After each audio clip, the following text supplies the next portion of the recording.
La MCCI présente 100% Challenge avec le soutien de l'Association des manufacturiers mauriciens, le Board of Investment, les groupes Food and Allied, IBL, UBP, la SBM et Sotravic, l'ARIM et Natech Medical. Avec la collaboration de DCDM Research, Touchpoint et le groupe La Sentinelle. Une production Digital Island. Madame, mademoiselle, monsieur, bienvenue dans ce nouveau numéro de 100% Challenge. Pour sa 3e saison, notre émission vous donne rendez-vous chaque semaine avec le monde des entreprises afin d'y découvrir les femmes et les hommes qui les font vivre ainsi que leur savoir-faire. Aujourd'hui, entre nos rubriques, nous vous proposons de découvrir une nouvelle facette de l'économie mauricienne. Pour cela, nous sommes à l'hôtel Constance Bellemare-Plage. Ce resort compte parmi les 7 établissements détenus par le groupe mauricien. 1 à Madagascar, 2 aux Maldives, 2 aux Seychelles et 2 à Maurice, dont l'un est labellisé Relais Château. Depuis l'ouverture des premiers bungalows sur cette plage en 1975, quel chemin parcouru! Cette évolution est à comparer à celle qu'ont connue en quelques décennies les activités portuaires. Pour ce qui concerne le chargement et déchargement des navires, on peut même parler de révolution. C'est à voir tout de suite dans notre rubrique reportage.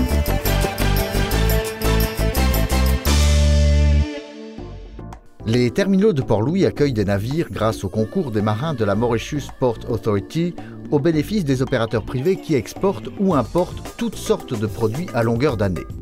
Ces mouvements de navires et opérations commerciales, afin d'être efficaces, s'appuient sur une gestion rigoureuse des quais pour réduire les temps d'embarquement et de débarquement des marchandises.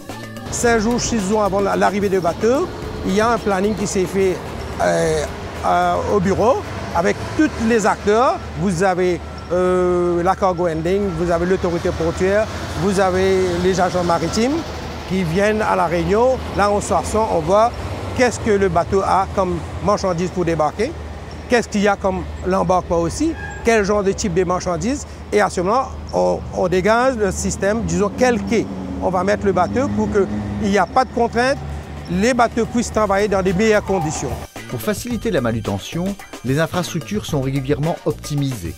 Les anciens chalands ont cédé la place à des quais en eau profonde. Un terminal spécialisé pour les conteneurs avec des portiques a été aménagé et récemment agrandi.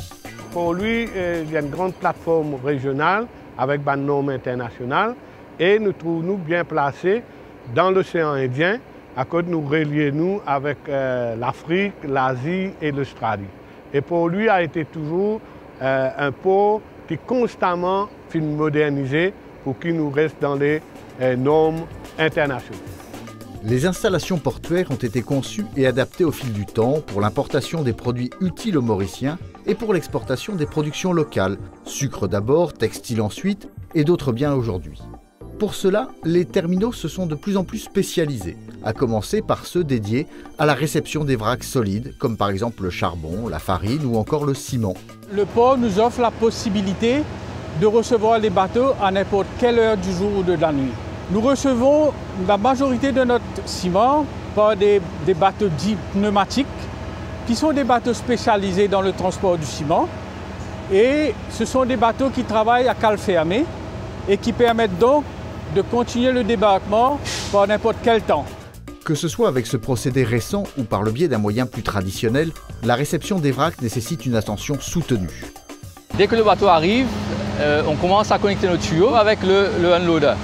Et le unloader prend, comme on appelle l'éléphant, la trompe d'aspiration pour mettre dans la cale. Et de là, il aspire le ciment qu'il stocke dans des vaisselles. Et puis du vaisselle, il pompe vers nos silos, à travers nos lits de débarquement. Quand on débarque en vrac, le principal souci, c'est que les connexions soient bien faites, il n'y a pas de perte de ciment. Et aussi s'assurer que dans les silos où on met le ciment, on contrôle en permanence pour pouvoir contrôler le niveau. Et de là, quand un silo est plein, on bascule dans les autres silos jusqu'à ce qu'on ait débarqué toute la cargaison. Indispensable pour la réception des matériaux, les terminaux portuaires sont aussi au cœur de leur stockage et de la distribution. Une fois qu'il est débarqué, le ciment est stocké dans nos silos en béton. La quantité de stockage que nous avons actuellement est équivalente à peu près un mois d'activité. Le ciment, quand nous en avons besoin, est envoyé vers nos machines pour être emballé et livré aux clients à la demande. Port-Louis est aussi le point d'entrée dans le pays de tous les véhicules routiers, voitures, utilitaires et poids lourds. La plupart du temps, ils sont débarqués de Pure Car Carriers, aussi appelés PCC. Ce sont des immenses parkings flottants, hauts de plusieurs étages. Leur déchargement s'effectue très rapidement grâce à une procédure parfaitement maîtrisée par les agents de la Cargo Handling Corporation. Quand le bateau est accueilli, on fait un petit briefing avec tous les acteurs qui vont participer dans l'opération. Et suite à ça, il y aura les lâcheuses qui vont retirer les lashings sur les voitures. Puis il y aura des chauffeurs qui vont intervenir et il y aura des mécaniciens qui seront en stand-by. Et puis il y a le côté staff qui va prendre des talis, prendre des comptes et tout ce qui va débarquer que pour Maurice seulement. Pour que ces véhicules soient utiles, encore faut-il qu'ils aient accès à du carburant. L'importation des produits pétroliers s'effectue grâce à des équipements et des professionnels spécialisés pour le secteur hautement stratégique des hydrocarbures, sans lequel le pays serait coupé du monde. Les produits pétroliers arrivés à Maurice par l'intermédiaire du pétrolier Red Eagle sont l'essence pour les voitures, le diesel pour les voitures et les véhicules utilitaires, le jet fuel pour l'aviation. Et finalement, nous avons le fuel oil qui est utilisé principalement pour l'approvisionnement des navires et aussi l'approvisionnement de certaines compagnies industrielles qui travaillent principalement dans le textile et dans le secteur manufacturier. À l'arrivée du navire, il accoste le New Oil Jetty qui se trouve à Mer Rouge. Et à partir de là, il y a des connexions de flexibles qui sont faites entre le navire et le quai, où se trouve un pipeline commun qui relie donc le navire aux différentes installations pétrolières de stockage. Et à partir de là, les produits sont débarqués en séquence, de façon à ce qu'il n'y ait pas de mélange entre les différents produits. Éviter la confusion, c'est aussi indispensable pour le déchargement des conteneurs qui sont entreposés par milliers sur le pont de navires géants et sur les quais qu'ils accostent. D'où le besoin d'établir une communication précise et efficace entre toutes les parties prenantes. Les navires, ils envoient un rapport à l'agence pour dire quels sont les conteneurs qu'il faut embarquer ou débarquer. À partir des plans de déchargement des porte-conteneurs transmis par les logisticiens des compagnies d'armement, les Terminal Assistants, aussi appelés TA, transmettent en direct les consignes aux opérateurs des portiques. On a une communication par radio avec les TA. Ce sont eux qui reçoivent des séquences du travail pour nous dire quel genre de conteneur qu'il faut débarquer ou embarquer aussi. À 40 mètres de haut, au-dessus des montagnes de boîtes qui se ressemblent toutes, les manutentionnaires doivent savoir s'y retrouver. Il faut apprendre les baies. Les baies, c'est-à-dire où les conteneurs sont situés. On apprend les baies. Et puis, au fur et à mesure, on va savoir quel conteneur qu'il faut embarquer ou à débarquer, quoi. Et tout cela se fait de plus en plus rapidement. Auparavant, on n'avait que 3 portiques. Et il y avait 2 gros navires qui accostaient, quoi. Et ça prenait quoi, 2-3 jours, des fois 4 jours, dépend les embarquements, les débarquements, tout ça. Mais ici, je peux dire, avec les 2 nouveaux portiques, et ça part beaucoup plus vite. La rapidité et l'efficacité de ces terminaux sont en effet les conditions sine qua non pour que Port-Louis redevienne, 3 siècles après sa création, l'étoile et la clé de l'océan Indien. Après les terminaux de Port-Louis, nous sommes de retour à l'hôtel Constance Bellemare-Plage. Plus particulièrement dans une des salles de sport. Ici se retrouvent pas mal de clients. On y rencontre quelques-uns des nombreux golfeurs qui choisissent ce resort car il est le seul à Maurice et dans la région à offrir l'accès à 2 parcours de 18 trous de niveau de championnat international. D'autres viennent ici pour éliminer certains effets de la cuisine gastronomique qui fait la réputation du groupe Constance, organisateur chaque année d'un grand festival culinaire avec des chefs prestigieux autour de la mémoire d'un des plus célèbres d'entre eux, Bernard Loiseau, fondateur de l'événement. Bien souvent, ce sont les mêmes personnes qui ont besoin, entre la table et le golf, d'exercices et de musculation.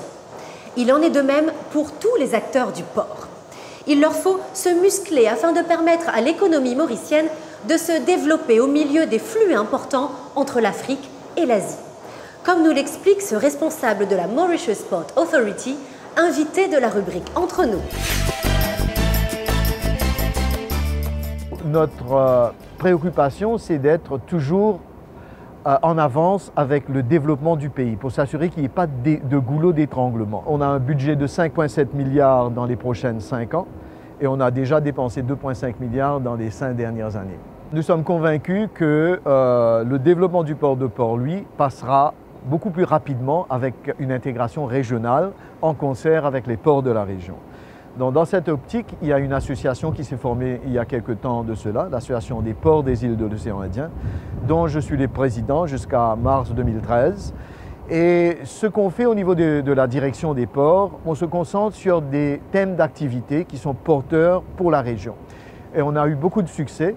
Il y a quelque temps de cela, on a travaillé sur le secteur de la croisière, qui est un succès non seulement pour Maurice, mais pour toute la région, sur le secteur de la pêche. Il y a des soucis qui nous concernent tous, la piraterie, dont on discute régulièrement. Et il y a d'autres aspects qu'on travaille, échange d'informations, la formation, parce que nous avons tous des besoins de formation des cadres, les métiers de la mer qui ne se trouvent pas partout. Et on pense qu'ensemble, avec les instances internationales, on pourra travailler ensemble. Nous sommes de nouveau à l'hôtel Bellemare-Plage, dans une des villas que le groupe Constance met à disposition de ses clients les plus aisés, avec un service majordome s'ils le souhaitent.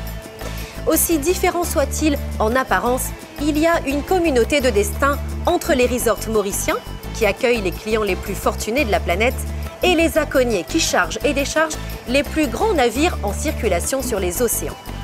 Ils partagent la nécessité d'offrir un service personnalisé et d'essayer d'aligner leurs prestations sur celles des plus grands groupes internationaux qui dominent le marché par les prix et les volumes. Un sacré challenge. Avec ces considérations stratégiques, nous quittons Bellemare, mais nous nous retrouverons la semaine prochaine pour un nouveau numéro de 100% Challenge, votre émission sur le monde des entreprises, afin d'y découvrir les femmes et les hommes qui les font vivre, ainsi que leur savoir-faire. Merci d'avoir été avec nous, bonne soirée et à mardi 20h20 sur MBC1. Retrouvez 100% Challenge, votre rendez-vous avec les entreprises mauriciennes, chaque mardi à 20h20 et chaque dimanche à 12h20 sur MBC1. Lors de notre prochaine émission, nous découvrirons des entrepreneurs audacieux qui font tout pour réduire la dépendance du pays aux importations de lait.